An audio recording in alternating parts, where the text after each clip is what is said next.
You're listening to the Bible Belt Bros podcast with my dad and his dumb friend. Enjoy!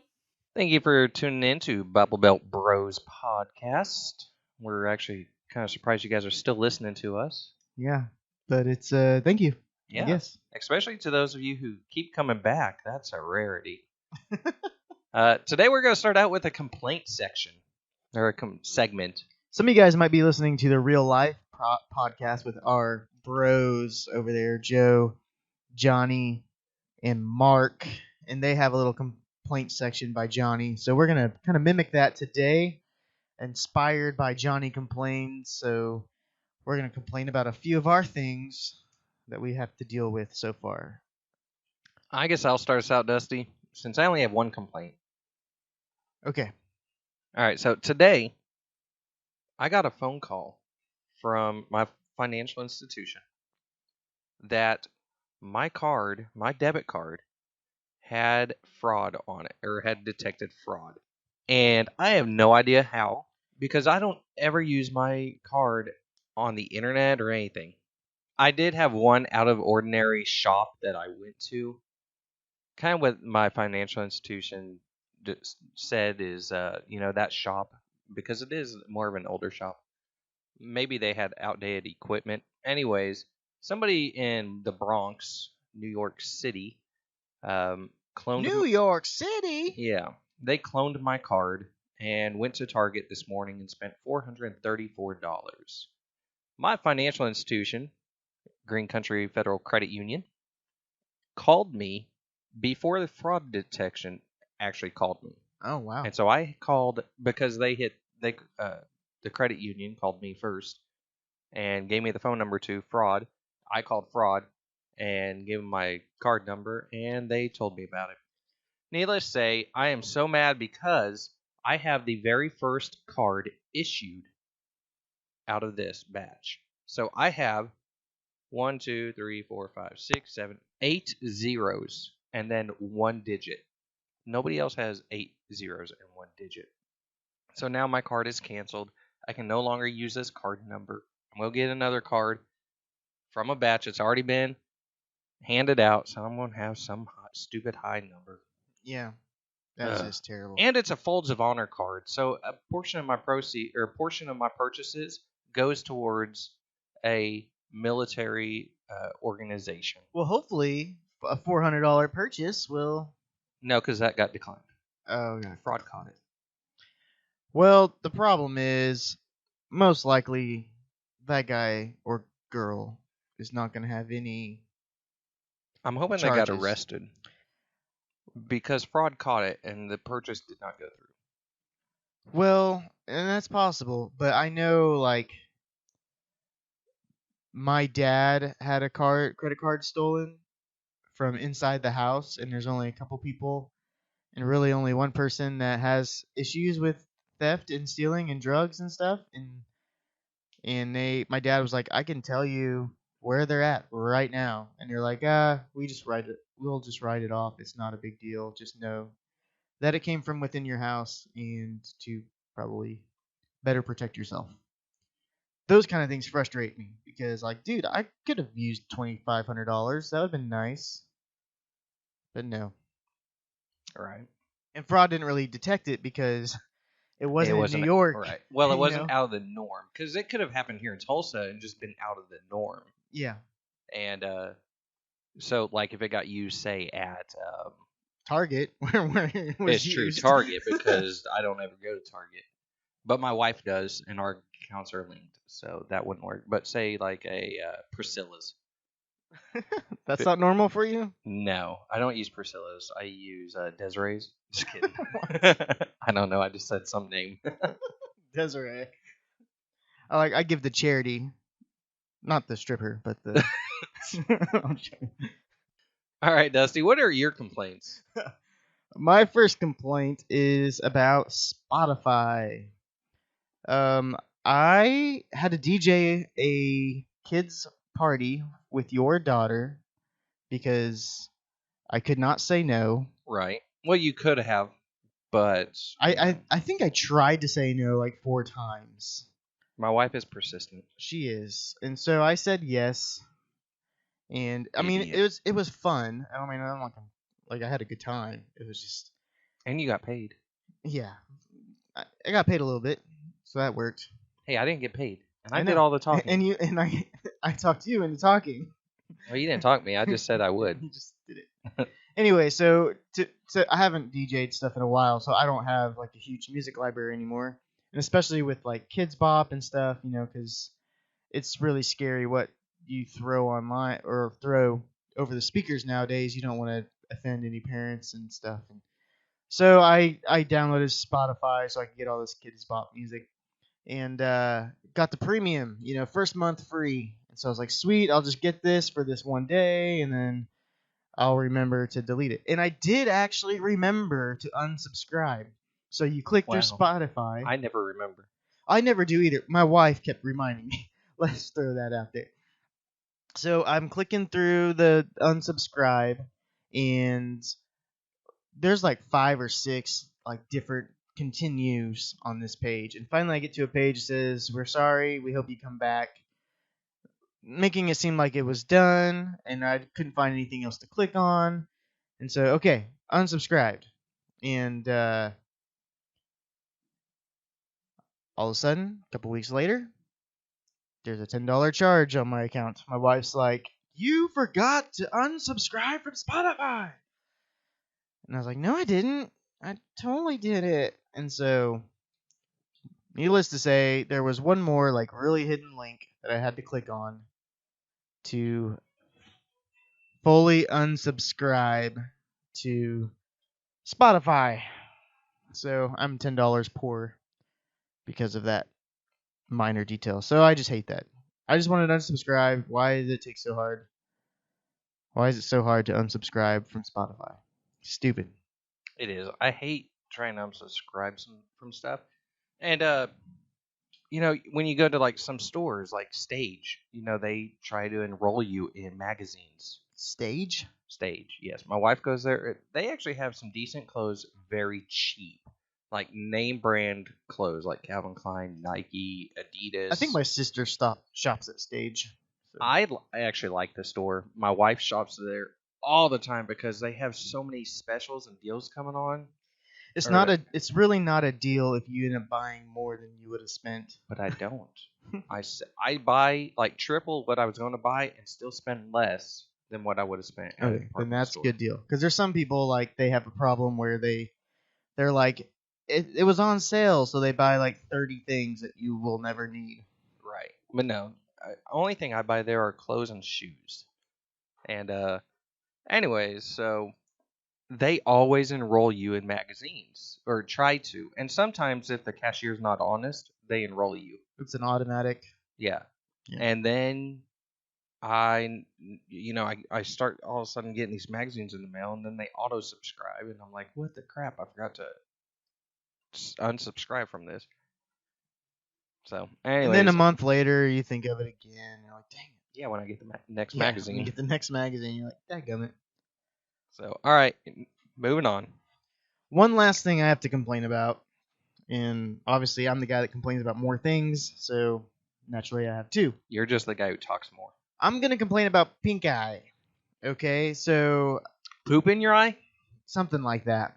I woke up last weekend, and I'm already like kind of sensitive when it's bright outside. And in Oklahoma, it's like woke up like even a day like today. I woke up and I was just like, oh, it's so bright. I'm trying to drive and I can't see. Can't keep my eyes open. And so I had that problem. But it was like then I went and saw Kung Fu Panda 2 in theaters, and like I couldn't keep my eyes open on that either. Like it was so painful. And my eyes were red, so I took out my contacts. Anyways, look, my wife's WebMDing it, trying to figure out what it is. We first started at pink eye because my eye is pink, but that was the only really thing I had. I had more pain than I did anything. And so I go to the gym, and they're like, oh yeah, it's pink eye. You got poop in your eye, type of thing. So I go to the eye doctor, and he's like, oh, no, just you sleep with your contacts in, and you get a little ulcer in your eye, no big deal. And so I was like, well, that's what I've been telling everybody. Like, the only symptom of pink eye I have is that my eye is pink. I don't have any of the crustiness, any of that other crap that goes along with it. So just people diagnosing pink eye unsuccessfully without all the facts, I guess. You mean armchair doctors aren't accurate? No, but see, I was gonna go to the ER, but I was like, I really need to go to an eye doctor. One, I don't have a pair of glasses, so I was completely blind. But two, it was just like they could actually look in there a little bit more. Because I thought I had scratched my eye with my contacts, is what I had thought of other things that I've read. And I was pretty much right. We've been friends for a long time, and I always forget you wear glasses. Yeah, I haven't owned a pair of glasses in a few years. So I just bought some, so I'm gonna look like a hipster. Like every now and then. the Westbrook glasses. Something like that. I mean, I'm white, so I can't pull that look off as well. But they are like the black frames, like yeah. And just glass, not even corrected lenses. Yeah, there's not even any lenses in there at all. Right. I couldn't afford the lenses, so I just bought the glasses. Just bought the frames. I should Good complain job. about that. Man, glasses are so darn expensive. They are true. But I used to, I was telling the eye doctor, because I mean, this is like hundreds of dollars that we just spent on the glasses alone. What? Yeah. You got some cruddy insurance. Well, our insurance, we have a Benny card also with our insurance. We had a $500 limit, so our insurance wasn't going to pick up until a couple months later, and so I still got to get contacts soon. So I'll just use it for that. What is a Benny card? Oh, benefit? Yeah, it's called a Benny card, but it's like we have a $500 to spend on medicine or whatever we need to spend on. Gotcha. So it's actually it's $1,500 I think, and then $500 of it rolls over.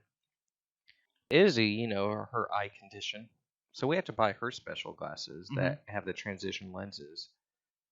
They don't cost that much. Well, I mean, they cost like $200-$300. Well, that's what I told my eye doctor. I was like, dude, I used to go to like the Cheapo Depot eye places, and it was like 2 pair of glasses for $99. But I also look like a complete idiot for my whole life. We have to go to a specialist because of her eye issue, and we go to his eyeglass place that's in his lobby. And yeah, it's actually not bad. Well, and it wouldn't my wife ended up buying them, and she just spoils me. So she bought like she picked out the nice frames, and then she bought the non-glare lenses and all that extra stuff. What brand? Add on. What brand frames? I don't even know. I was there, and I was blind, and I'm trying to try on glasses, and my wife's not with me, so I'm like texting her pictures, and then she's like, ask the girls at the front desk. It was just one of those, like, I just want to go. This is so weird and embarrassing. I keep taking selfies of myself and sending it to my wife. I think we got to figure it out.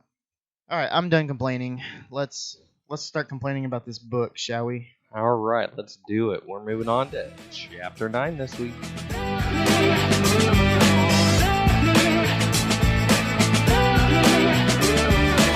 You know what's funny, Andrew, is sometimes you roll into like this radio guy voice, like, all right, so here we go, Chapter 9. You know what it is, actually?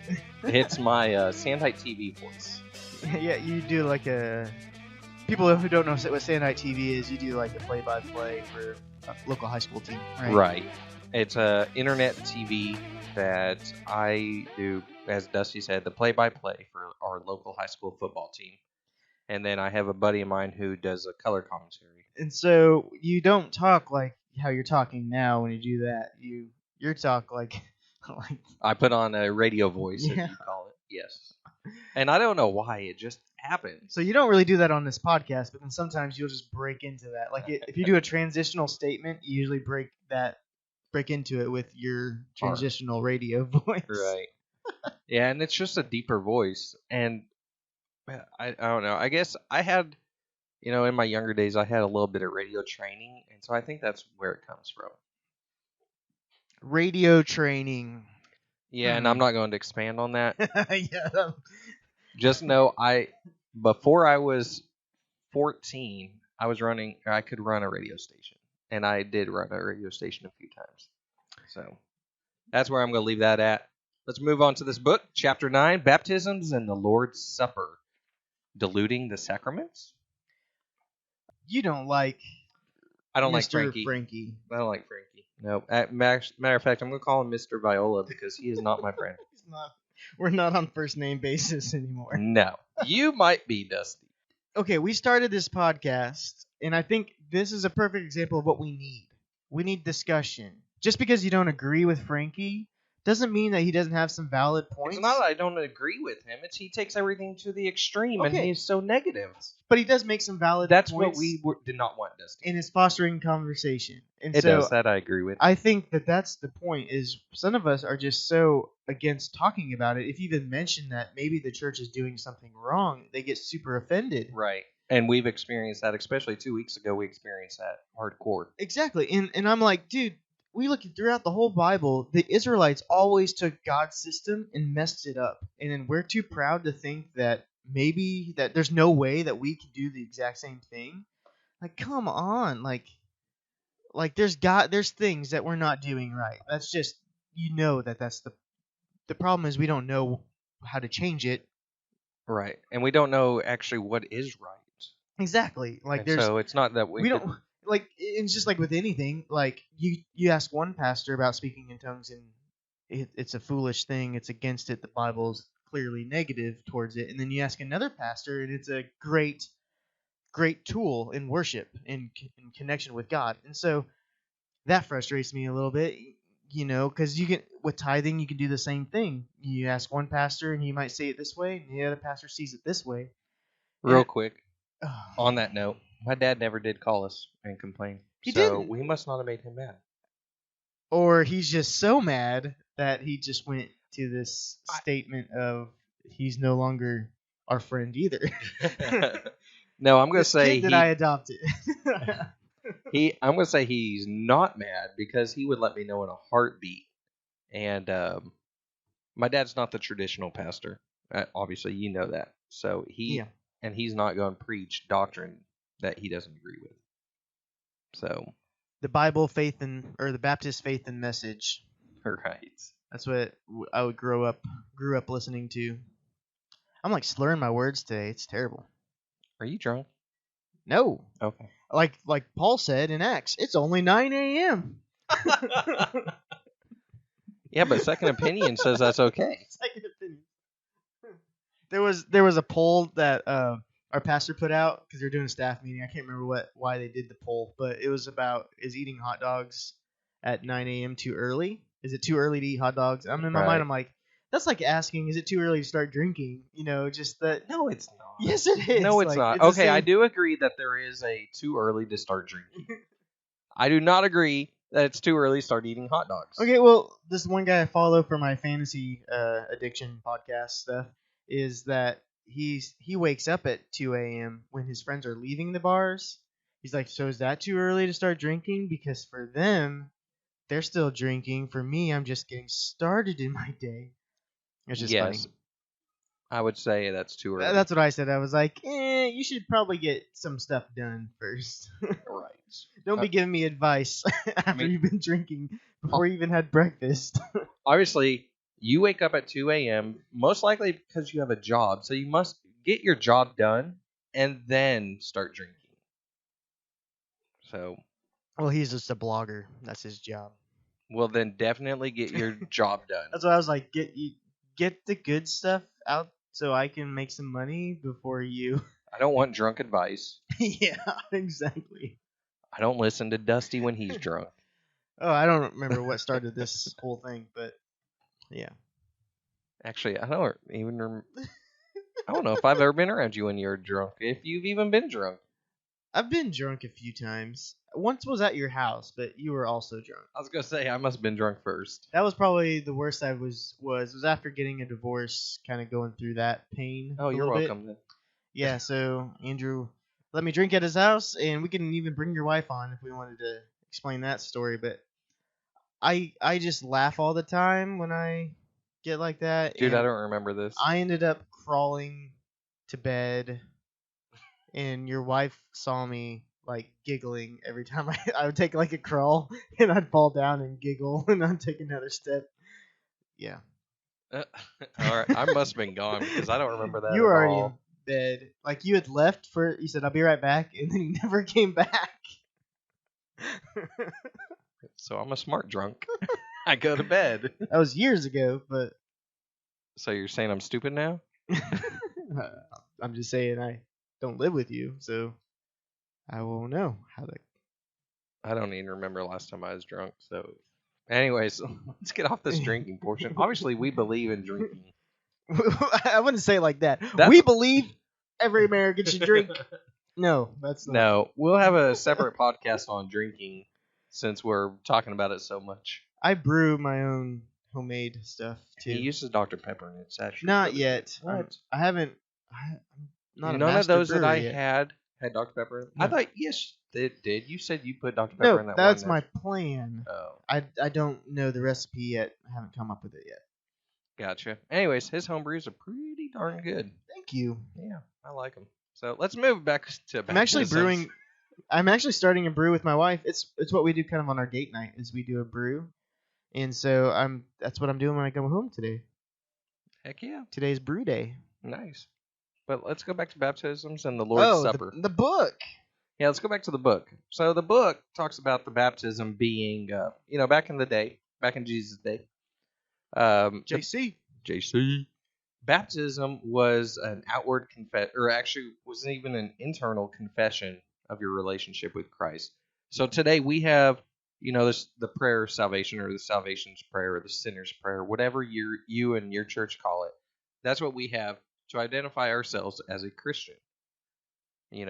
Back in the day when JC was walking, they would baptize, and that is how they would come to Christ.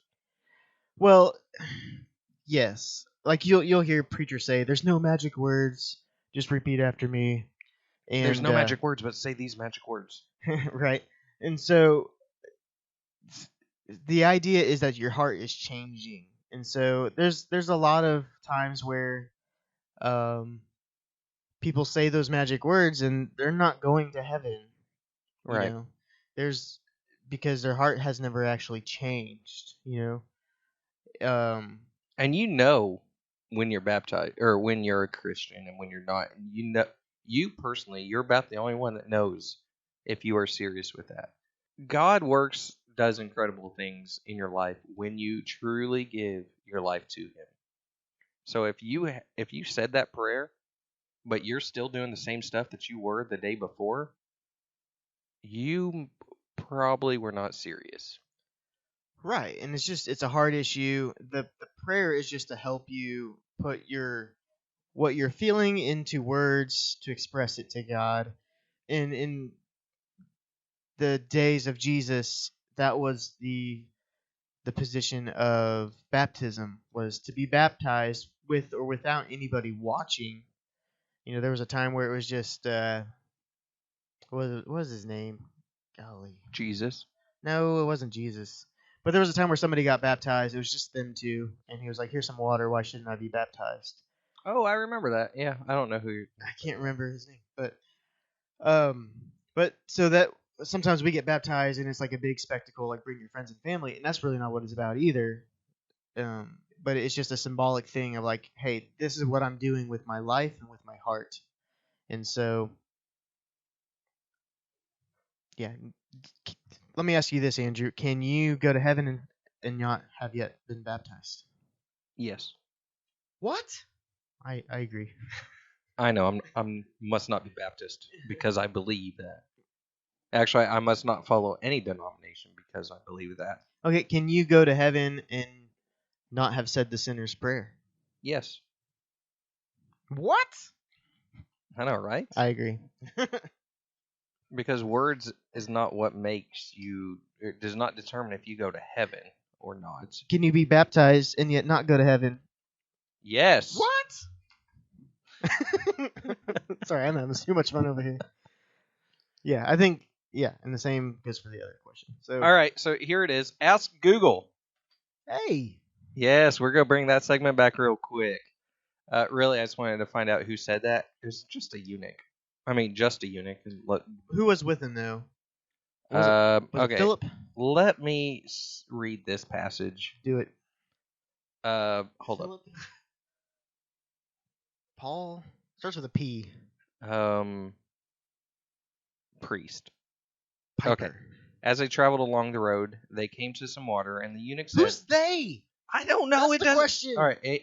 This is Acts 36, so let me go to Acts 35. Philip. Yes. The eunuch asked Philip, tell me, please, who is the prophet talking about himself or someone else? Then Philip began with that very passage of the scripture and told him the good news about Jesus. So Philip led this guy to Christ. As they traveled along the road, they came to some water, and the eunuch said, look, here is water. What can stand in the way of me being baptized? And he gave orders to stop the chariot. Then both Philip and the eunuch went down into the water, and Philip got baptized. So, okay, back then, as Mr. Viola claims, as was fact checked by George Barna, this was your confession of belief. But at this point, he had already dedicated his life to Christ and decided that he wanted to follow Christ. And so, was this baptism necessary, Dusty? I think it was just one of those personal. I'm doing this. I think it was just the way of the way of life back then, and so I believe at this point he was already dedicated to Christ, and he didn't have to be baptized, but he did that because that was the ritual. I don't know if it's just a ritual. You see John the Baptist was baptizing people before Jesus, and That's correct, it was a sign of repentance, right? And I think that's all it is. But nobody was there to witness this, so how would people know that he got? They now have to take Philip's word that the eunuch gave his life to Christ. Well, I'm not saying we're being baptized so other people can see. I think that we kind of do that today. No, but that's what the book suggests. Oh, it did? Yep. Dusty, did you prepare? No. The book suggested that Jesus never said, all right, everybody bow your heads after feeding 5,000 people. This is true, but what the book says, Mr. Viola's book says, is that it was your confession of your repentance, and that you would then follow Jesus.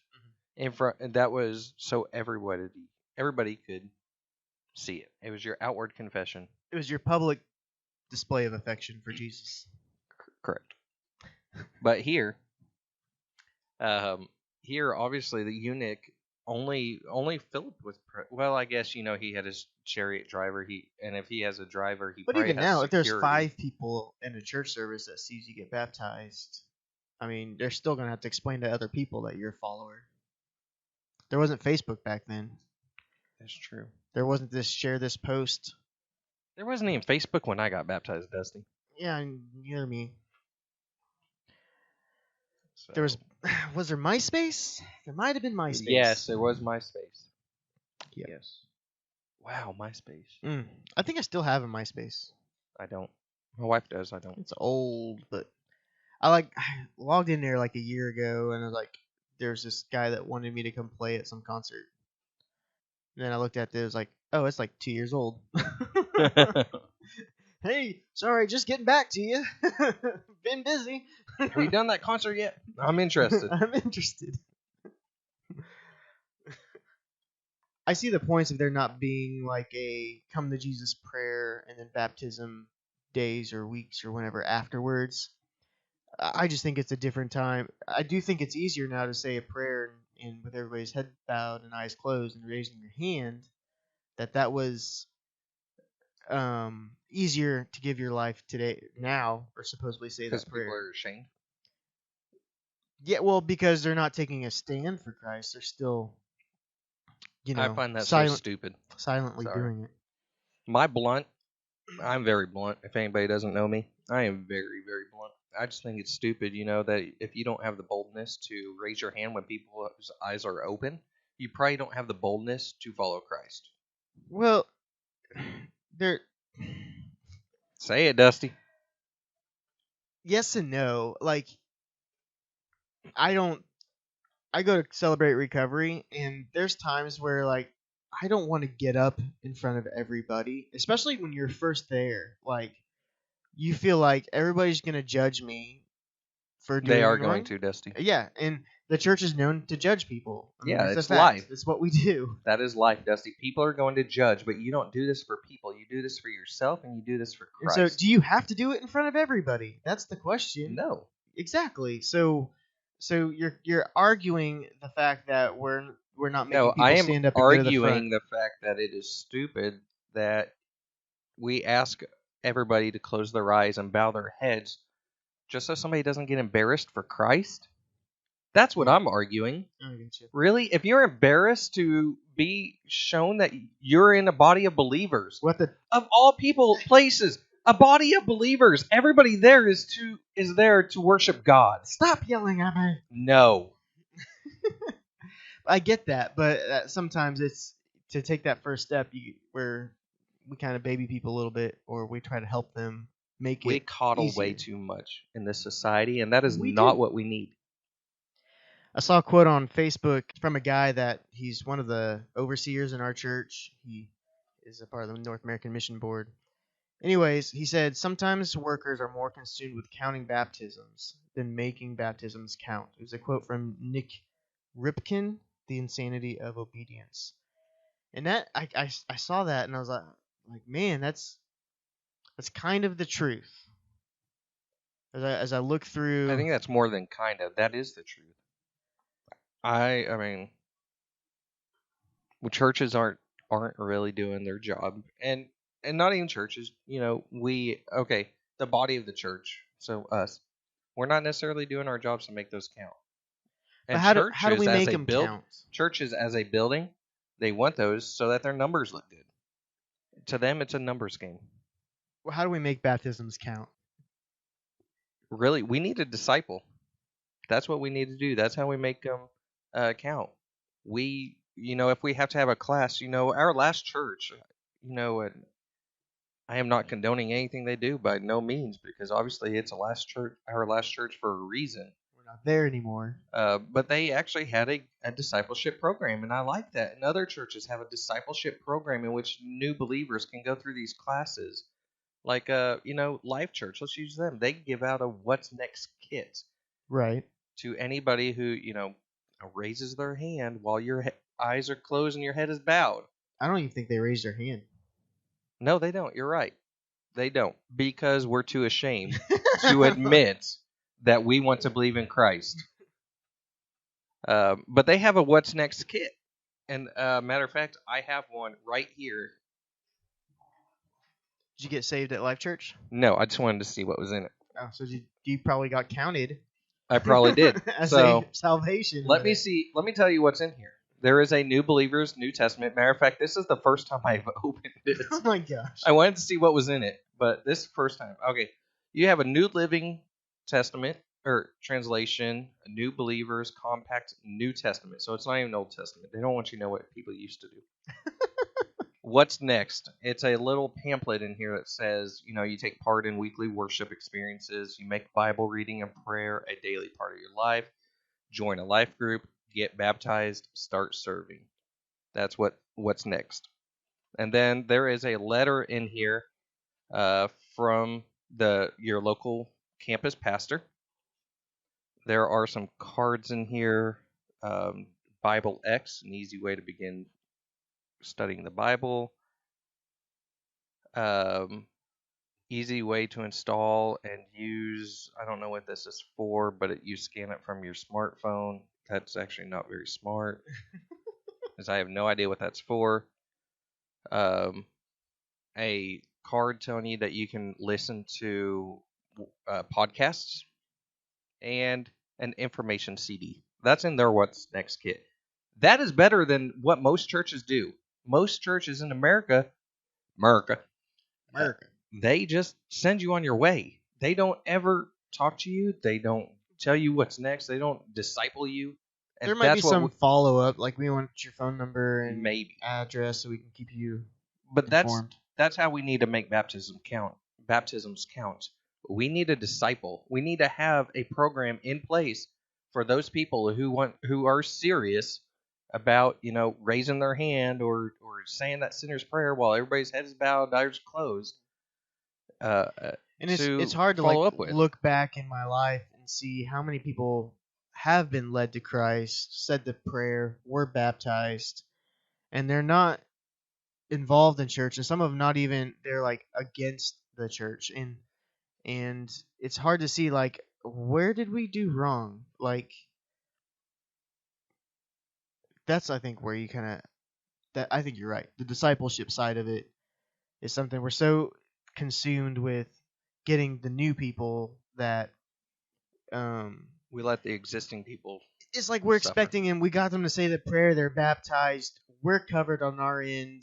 They're going to heaven, but most likely they're probably not. You know, they probably have never actually surrendered their life. Right.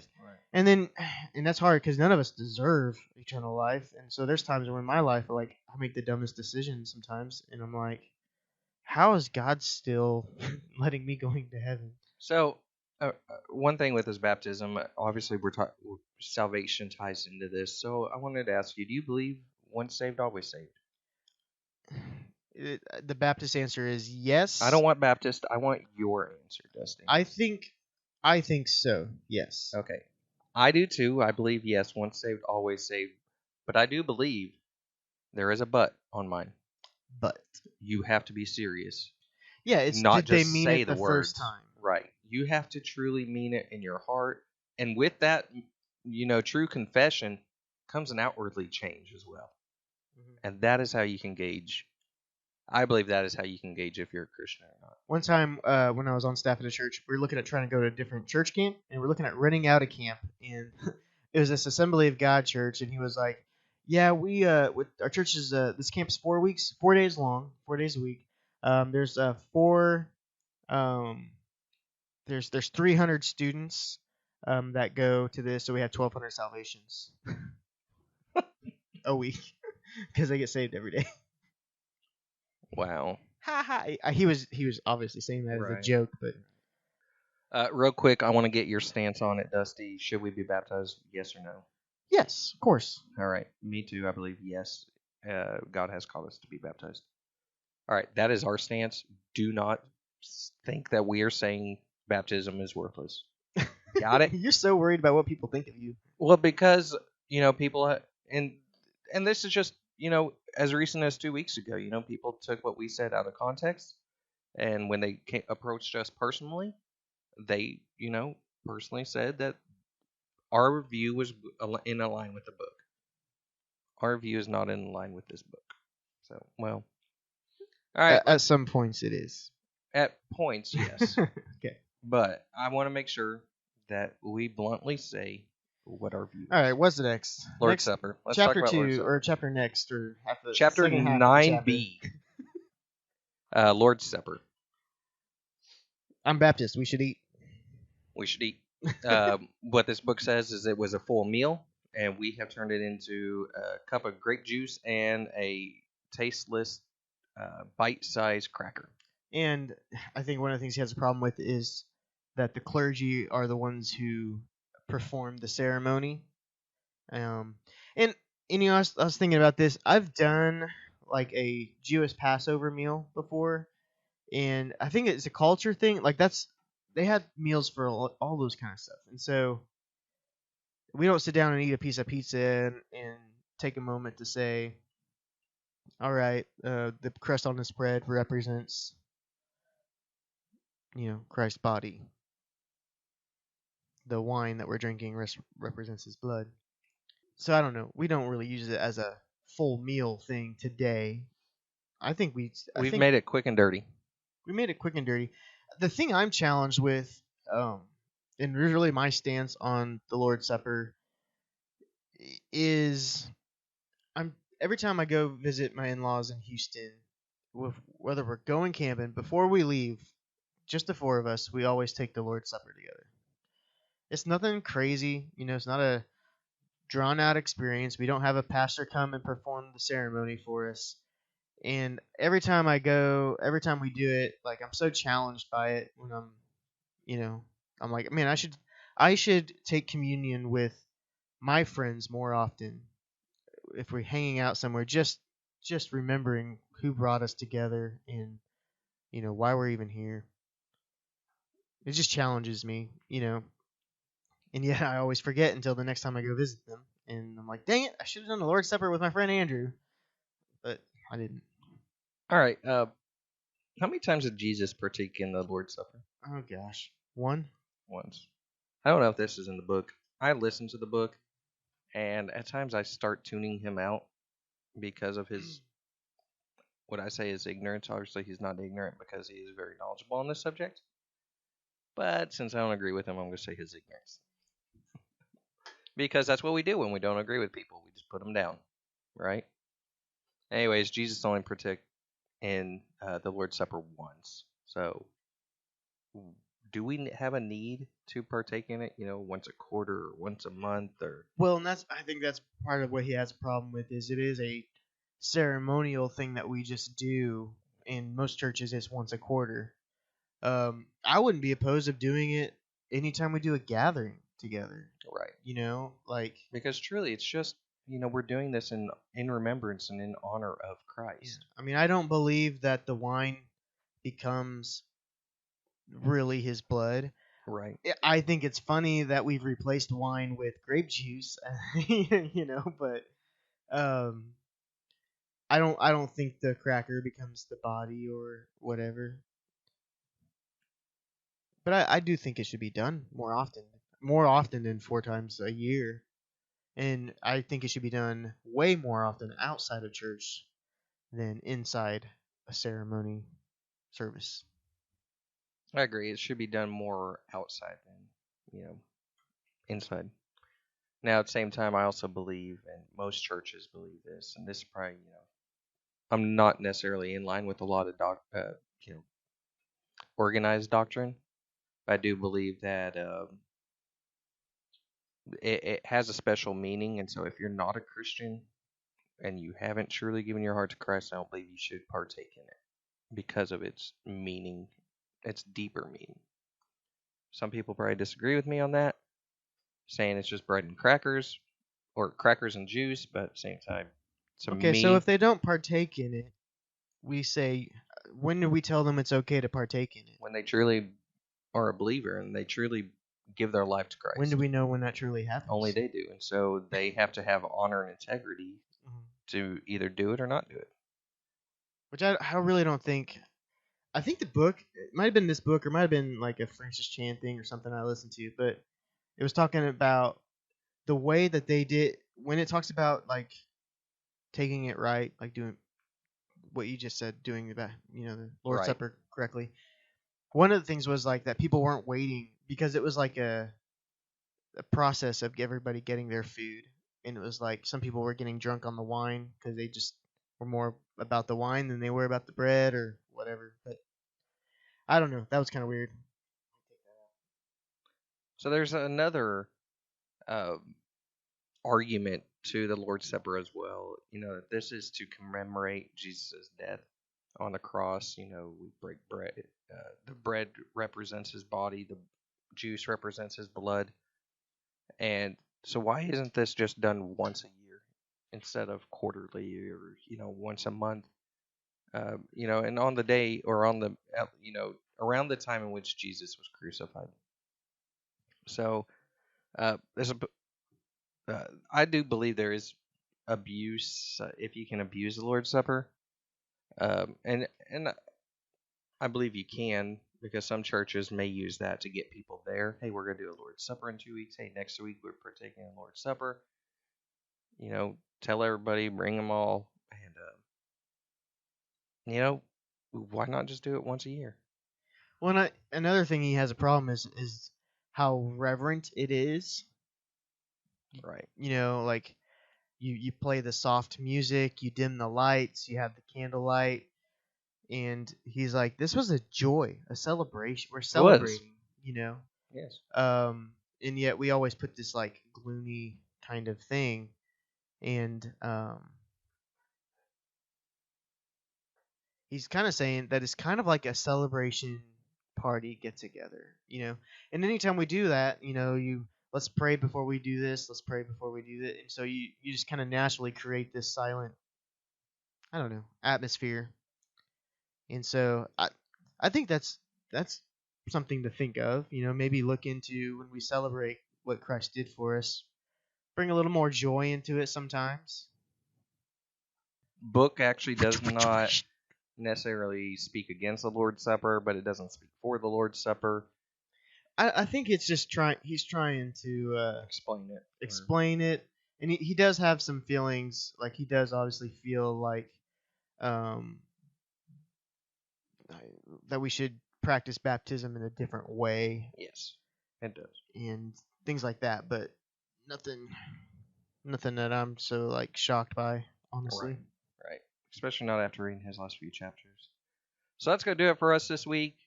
Hope you tune in next week where we discuss the final chapter of Christian the book. education. Yes. Swelling the cranium. If you guys have any ideas of what you want us to do next after this book, let us know. We already have a few ideas, but let us know what you want to hear. Also, please help us by sharing this podcast and subscribe, rate, and review the podcast on iTunes or Stitcher Radio would be awesome. Thanks, guys. Have a good week.